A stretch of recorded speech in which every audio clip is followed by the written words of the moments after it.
ஊடக நண்பர்கள் அனைவருக்கும் வணக்கத்தை தெரிவித்துக் கொள்கின்றோம். ஏற்றுமதியாளர்கள் சங்கங்களின் சார்பாக தமிழ்நாட்டு முதலமைச்சர் அவர்களை சந்தித்திருக்கின்றோம். அமெரிக்காவினுடைய 50% கூடுதல் வரி விதிப்பின் காரணமாக ஏற்றுமதி நிறுவனங்கள் மிகப்பெரிய பாதிப்பை சந்தித்திருக்கின்றது. இந்தியாவில் தமிழ்நாட்டுக்கான பாதிப்பு அதிகமாக இருக்கின்றது. இன்றைக்கு முதலமைச்சரை உள்ள பிரச்சனைகளை எடுத்துச் சொல்லி ஒன்றிய அரசு செய்ய வேண்டிய விஷயங்களை முதலமைச்சர் வலியுறுத்த வேண்டும் என்றும் மாநில அரசின் சார்பாக உடனடி தேவையாக ஏதாவது செய்ய முடியுமா என்பதை கேட்பதற்காகவும் ஜவுளித்துறை சார்ந்த ஏற்றுமதி சங்கங்கள் திருப்பூர், கரூர், சென்னை போன்று அனைத்து சங்கங்கள், அதேபோல கிரானைட் ஏற்றுமதி சங்கங்கள், கடல்சார் உணவுப் பொருள் ஏற்றுமதி சங்கங்கள், டைமண்ட் அண்ட் ஜுவல்லரி ஏற்றுமதி சங்கங்கள், லெதர் ஏற்றுமதி சங்கங்கள், கெமிக்கல் ஏற்றுமதி சங்கங்கள், இப்படி அனைத்து ஏற்றுமதி சங்கங்களின் சார்பாகவும் அந்த சங்க நிர்வாகிகளோடு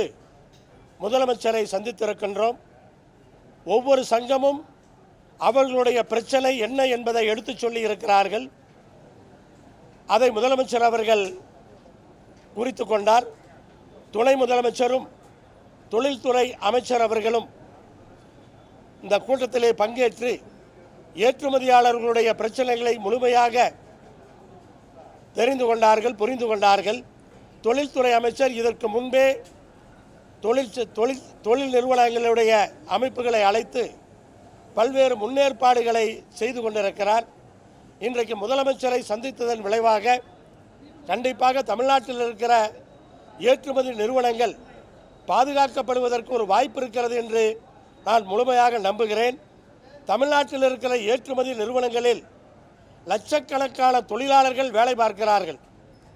குறிப்பாக இன்றைக்கு ஜவுளித்துறை, கிரானைட் என்ற இந்த துறைகளை எல்லாம் எடுத்துக்கொண்டோம் என்று சொன்னால் கிராமங்களில் இருக்கிற பெண்கள் அதிகமாக வேலை பார்க்கிறார்கள். அவர்களெல்லாம் வேலை இழப்பதற்கு வாய்ப்பு இருக்கிறது. ஏற்றுமதியிலே பெரும்பங்கு அமெரிக்காவுக்கு செல்லுகின்ற காரணத்தினால் இப்போது அமெரிக்காவில் இருக்கிற அந்த நிறுவனங்கள் எல்லாம் தாங்கள் கொடுத்த ஆர்டர்களை ரத்து செய்வதாகவும் அதேபோல அவர்களுக்கு இறக்குமதி செய்ய முடியாத நிலையில் இருக்கிறார்கள். $1 விலை என்று சொன்னால் இப்போது $1.5 அவர்கள் வாங்க வேண்டிய நிலைக்கு தள்ளப்படுகிறார்கள். ஆனால் இப்படி அமெரிக்காவுக்கு அவர்கள் இறக்குமதி செய்ய முடியாது. ஆனால் இப்படிப்பட்ட இந்த காலகட்டத்திலே மத்திய மாநில அரசுகள் ஏற்றுமதி நிறுவனங்களுக்கு உதவியாக இருக்க வேண்டும் என்பதை முதலமைச்சரிடத்திலே வலியுறுத்தி இருக்கின்றோம். குறிப்பாக ஏற்றுமதி என்றாலே இன்றைக்கு ஒன்றிய அரசு அதிகமான பங்கை வகிக்கிறது. அதிகமான வரி வசூல் ஏற்றுமதி நிறுவனங்களிலிருந்து இன்றைக்கு ஒன்றிய அரசுக்கு செல்லுகிறது. அப்போ ஒன்றிய அரசு ஏற்றுமதி நிறுவனங்களை கவனித்துக் கொள்ள வேண்டிய அந்த அவசியம் இருக்கிறது. அதை முதலமைச்சர் வலியுறுத்துவதாக இன்றைக்கு சொல்லி இருக்கிறார். உதாரணத்துக்கு எடுத்துக்கொண்டால் அமெரிக்கா இன்றைக்கு அதிகமாக வரி விதித்ததற்கான காரணம் ரஷ்யாவிலிருந்து ஆயில் இறக்குமதி செய்ததுதான் என்று அமெரிக்க அதிபர் ட்ரம்ப் அவர்கள் ஓப்பனாகவே இன்றைக்கு சொல்லி இருக்கிறார். அப்படி ரஷ்யாவிலே ஆயில் இறக்குமதி செய்வதன் மூலமாக ஒன்றிய அரசு ஒரு மிகப்பெரிய தொகையை மிச்சப்படுத்துகிறார்கள். அப்படி மிச்சப்படுத்துகிற அந்த தொகை மூலமாக இன்றைக்கு பாதிக்கப்படுகிற ஏற்றுமதி நிறுவனங்களை அவர்கள் காப்பாற்ற முடியும். ஒரு உதாரணத்துக்கு இதை சொல்லலாம். இப்படி இன்றைக்கு அமெரிக்கா வரி விதித்திருக்கிறது. இதற்கு முன்பே ஒன்றிய அரசு ஏற்றுமதி நிறுவனங்களுக்கு இருந்த பல்வேறு சலுகைகளை எடுத்து விட்டார்கள். பழைய காங்கிரஸ் ஆட்சியில் இருந்த பல்வேறு சலுகைகள், டியூட்டி டிராபேக் என்று சொல்லப்படுகின்ற அந்த சலுகைகள் எல்லாம் இன்றைக்கு இல்லாமல் போயிருக்கிறது. அதேபோல முன்பு ஆர்பிஐ பொறுத்தவரை 5% வரை வட்டி சலுகை கொடுத்தார்கள். ஏற்றுமதியாளர்கள் வாங்குகிற அந்த கடனுக்கு வட்டி சலுகையாக 5% கொடுத்தார்கள். அதையெல்லாம் இன்றைக்கு முழுமையாக நிறுத்திவிட்டார்கள். இதுவெல்லாம் இன்றைக்கு சேர்ந்து அமெரிக்காவினுடைய வரியும் சேர்ந்து ஏற்றுமதி நிறுவனங்களை நடத்த முடியாத நிலைக்கு தள்ளப்பட்டிருக்கின்றார்கள். அதனால் இன்றைக்கு அரசுகள் காப்பாற்ற வேண்டிய அந்த நிலைக்கு ஏற்றுமதி நிறுவனங்கள் தள்ளப்பட்டிருக்கின்றன. அதை உடனடியாக அந்த நிறுவனங்கள் செய்ய வேண்டும் என்பதைத்தான் முதலமைச்சரிடத்திலே பேசியிருக்கிறோம். முதலமைச்சரிடத்திலே பேசிய பின்னால் அனைத்து ஏற்றுமதி சங்கங்களுக்கும் இன்றைக்கு ஒரு நம்பிக்கை பிறந்திருக்கிறது. கண்டிப்பாக நல்லது நடக்கும் என்ற நம்பிக்கையோடு இருக்கின்றோம். 27% அகில இந்திய அளவிலே ஜவுளி ஏற்றுமதியில் 27% தமிழ்நாட்டிலிருந்து நாம் ஏற்றுமதி செய்கின்றோம். அதே திருப்பூர் நிட் எடுத்துக்கிட்டீங்கன்னு சொன்னால் இந்தியாவில் ஏற்றுமதி ஆகிற அந்த நிட்டு கார்மெண்ட்ஸில் 68% திருப்பூரிலிருந்து ஏற்றுமதி செய்கிறோம். அதில் மிகப்பெரிய பாதிப்பு தமிழ்நாட்டுக்கு இருக்கிறது. உங்களுக்கெல்லாம் தெரியும், திருப்பூரில் ஆகட்டும், சென்னையில் ஆகட்டும், வெளி மாவட்டங்களிலிருந்தும் வெளி மாநிலங்களிலிருந்தும் இன்றைக்கு வேலை செய்பவர்கள் நிறைய இருக்கிறார்கள். அவர்களெல்லாம் வேலை இழப்பார்கள். அப்படிப்பட்ட நிலை தவிர்க்கப்பட வேண்டும். முட்டை ஏற்றுமதி, அனைத்து ஏற்றுமதிகளுமே அமெரிக்காவுக்கு ஏற்றுமதி செய்யப்படுகின்ற பெரும்பாலான பொருட்கள் இன்றைக்கு பாதிக்கப்பட்டிருக்கின்றது. முட்டையும் சேர்த்துதான். நாமக்கல் முட்டை ஓரளவுக்கு தனிப்பட்ட முறையிலே நாமக்கல் இருக்கிற நிறுவனங்கள் ஒன்று சேர்ந்து, அங்கிருக்கிற அசோசியேஷன் ஒன்று சேர்ந்து அமெரிக்காவுக்கு முட்டை ஏற்றுமதி செய்கின்ற அளவிற்கு இன்றைக்கு வந்தார்கள். ஆனால் இன்றைக்கு முட்டை 5 ரூபாய் என்று சொன்னால் இப்போ 50 பைசா சேர்த்தாகும்.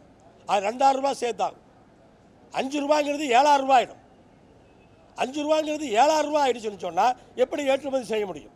தமிழ்நாடு அரசை பொறுத்தவரை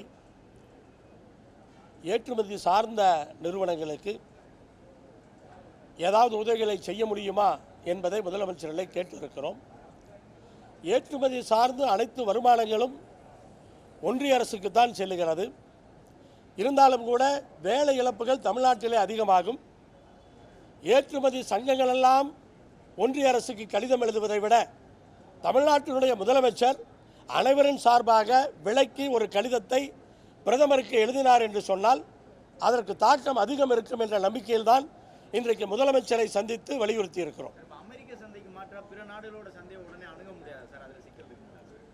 இது உடனடியாக நடக்கின்ற வேலை அல்ல. அதேபோல் அமெரிக்க சந்தை என்பது ஒரு மிகப்பெரிய சந்தை. அதை இன்னொரு சந்தையினால் ஈடுகட்டுவது என்பது மிகவும் சிரமம். ஒரு சிலருக்கு வெளியிலிருந்து பார்ப்பவர்களுக்கு இன்னும் இந்த பிரச்சனை ஒரு 6 மாதம் கழிச்சா தீர்றதுக்கு வாய்ப்பு இருக்குது, அப்புறம் என்ன, அப்புறம் தீர்ந்துருவா அப்படின்னு நினைக்கலாம். ஆனால் அமெரிக்காவில் இருக்கிற பையர்ஸ் ஒரு முறை ஆர்டர் இங்கே கேன்சல் பண்ணி வேறு நாட்டுக்கு போயிட்டாங்கன்னு சொன்னால் திருப்பி இங்கே வரமாட்டாங்க. 40 வருஷம் 50 வருஷமாக டெவலப் பண்ணி எக்ஸ்போர்ட் பண்ணிட்டு இருக்கிற அந்த நிறுவனங்கள் எல்லாம் அந்த வேலைகளை இழப்பார்கள்.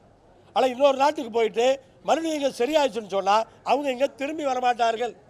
அதில் 50-60 ஆண்டுகளாக நம்ம டெவலப் பண்ணி வச்சுருந்த அந்த மார்க்கெட்டு வேறு நாட்டுக்கு போயிடுச்சுன்னு சொன்னால் அது திருப்பி கொண்டு வர முடியாது. இல்லை 27ஆம் தேதியிலேருந்து இம்ப்ளிமெண்ட் ஆகுதுன்னு சொல்லிட்டாரு. இதுவே ஒரு மிகப்பெரிய தாக்கத்தை ஏற்படுத்திடுச்சு. இப்போவே அங்கே இருக்கிற பையர்ஸ் எல்லாம் ஆர்டரை கேன்சல் பண்ணுறாங்க. இந்த ஆர்டரை கேன்சல் பண்ணிட்டு வேறு இடத்துல பிளேஸ் பண்ணிட்டாங்கன்னு சொன்னால் 27ஆம் தேதிக்கு பிறகு மறுபடியும் அது வராதுங்க. எங்களை பொறுத்தளவுக்கு பார்த்தீங்கன்னா இது மொத்தமாக பார்த்தீங்கன்னா ஒரு 30 to 40 பில்லியன் இந்தியாவுக்கு பார்த்தீங்கன்னா இந்தியாவுக்கு ஒரு பெரிய ஒரு பில்லியனுங்கிறது நீங்கள் பார்த்துங்க, ஒரு 9000 கோடி கணக்கு பண்ணுங்க. ஸோ அதனால் இது ஒரு மிகப்பெரிய அளவிலே பாதிக்கின்ற ஒரு விஷயம்.